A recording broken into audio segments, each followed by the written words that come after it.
اب یہاں جب آپ نے اس آیت کے مفہوم کو سمجھ لیا تو اس آیت کے مفہوم کو مزید واضح کرنے کے لیے یہاں ایک حدیث کوٹ کرنا چاہوں گا جو اسی مفہوم کو مزید الیبوریٹ کر رہی ہے۔ صحیح مسلم کی حدیث ہے 720 نمبر، نبی کریم صلی اللہ تعالی علیہ وسلم نے فرمایا یصبح علی کل سلامہ من احدکم صدقہ، تم میں سے ہر شخص کے وجود پر ہر جوڑ کے بدلے صدقہ کرنا لازم ہے۔ انسان کے 360 جوڑ ہیں، پورے جسم کے اندر جوائنٹس ہیں 360، یہ نبی علیہ السلام نے حدیث کے اندر بھی مینشن کر دیا، اور آج کی میڈیکل سائنس بھی یہی کہتی ہے کہ انسان کے جسم میں 360 جوڑ ہیں۔ لیکن حدیث کیا کہہ رہی یہاں پہ کہ ہر روز میرے اوپر، آپ کے اوپر لازم ہے کہ اپنے ہر جوڑ کی قیمت ادا کرے، اپنے ہر جوڑ کا قرض چکائے، اپنی پوری جسم اور اپنے پوری باڈی کا رینٹ اللہ کو ادا کرے۔ یہ حدیث بتا رہی ہے کہ انسان اللہ کا مقروض ہے اور یہ قرض اس کو ہر روز چکانا ہے اور ہر جوڑ کے بدلے چکانا ہے۔ کیا الفاظ ہیں؟ یصبح علی کل سلامہ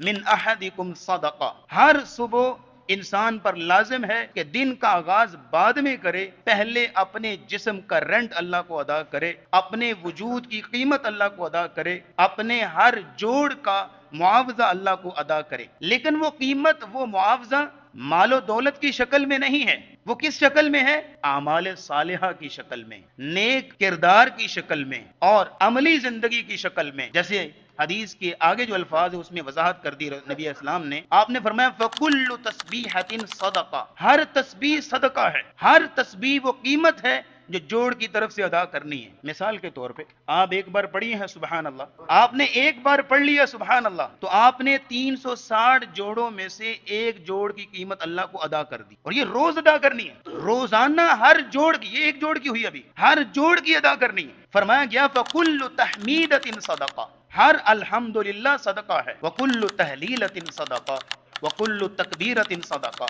ہر لا الہ الا اللہ پڑھنا اور اللہ اکبر پڑھنا یہ صدقہ ہے، وہ قیمت ہے جو انسان اپنے ہر جوڑ کی ادا کرتا ہے، جو اس پر ہر روز لازم ہوتی ہے۔ مثال کے طور پہ آپ 5 نمازیں پڑھتے ہیں تو آپ سبحان ربی الاعلیٰ، سبحان ربی العظیم، پھر نماز کے بعد سبحان اللہ یہ اذکار اور دیگر چیزیں جو ہیں، یہ تمام مل کے 5 نمازیں اس پورے دن کی قیمت ہوتی ہے جو آپ نے اللہ کو ادا کرنی، جو ہر انسان پر لازم ہے۔ تو یہاں دیکھیے گا جو میں نے آیت آپ کے سامنے رکھی، کل نفس بما کسبت رہینہ،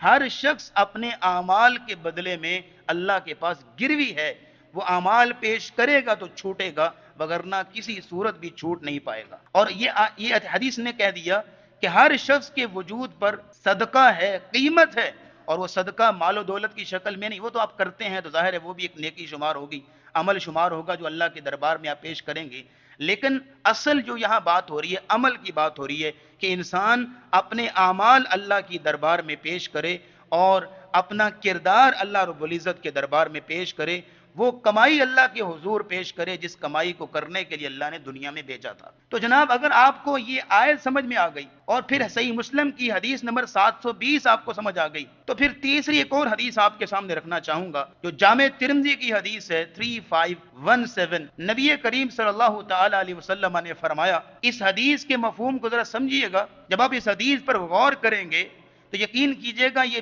پہلی 2 نصوص آیت اور حدیث کے بعد یہ تیسری حدیث مزید وضاحت کرتی ہے اس مفہوم کو کہ ہم دنیا میں آئے ہیں اور چل پھر رہے ہیں، صبح ہوتی ہے، شام ہوتی ہے، زندگی یوں ہی تمام ہوتی ہے، آسان معاملہ نہیں ہے، بلکہ بہت سارے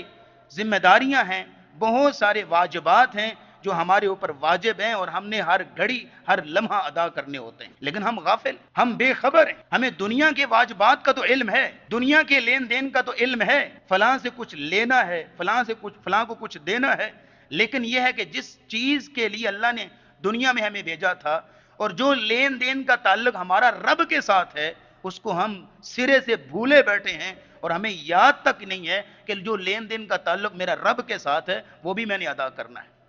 تو حدیث سنیے گا جامع ترمذی کی 3517، نبی کریم صلی اللہ تعالی علیہ وسلم نے فرمایا کل الناس یغدو فبائع نفسہ، ہر انسان جب صبح کرتا ہے نا، صبح ہوتی ہے، ایک نئے دن کا آغاز ہوتا ہے، تو اس پر لازم کیا ہے؟ جب نئے دن کا آغاز ہوا، فبائع نفسہ، وہ ہر دن اپنے وجود کا، اپنے جسم کا سودا کرتا ہے. فبائع نفسہ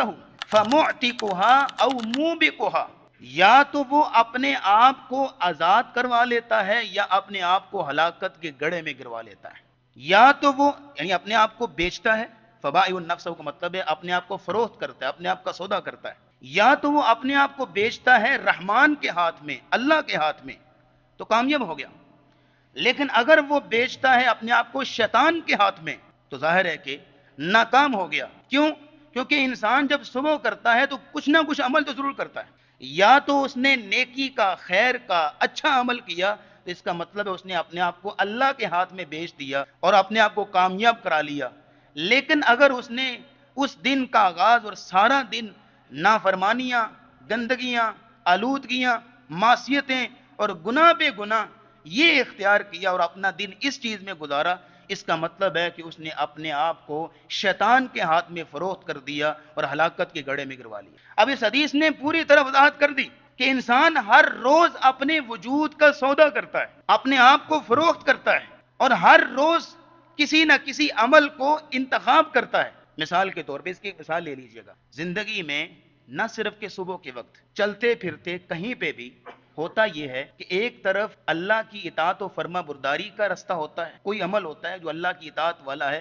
نیکی والا ہے، خیر والا ہے. ایک طرف کوئی ایسا عمل ہوتا ہے کہ جو شیطانی عمل ہوتا ہے، گناہ کا عمل ہوتا ہے، معصیت اور نافرمانی ہوتی ہے. لیکن انسان کا ایمان کیا کہتا ہے کہ اس طرف چلو جس طرف اللہ کی فرما برداری ہے، لیکن انسان کا خواہش نفس اور شیطان اس کو مائل کرتا ہے اس کی طرف جو کہ گناہ ہے، نافرمانی ہے، اللہ کی ناراضگی ہے. لیکن یہ کیا کرتا ہے، اگر تو یہ اس کام کی طرف جائے جو اللہ رب العزت کی فرما برداری والا ہے تو اس نے اپنے آپ کو اللہ کے ہاتھ بیچ دیا، فروخت کر دیا اور کامیاب ہو گیا. لیکن اگر یہ اللہ کے حکم کو، اطاعت کو پیچھے کر کے اس گناہ کو چوز کرتا ہے، اس گناہ کا انتخاب کرتا ہے، تو پھر اس کا مطلب ہے اس نے اپنے آپ کو شیطان کے ہاتھ میں بیچ دیا اور اپنا وہ سارا دن اس نے ہلاکت میں گزارا.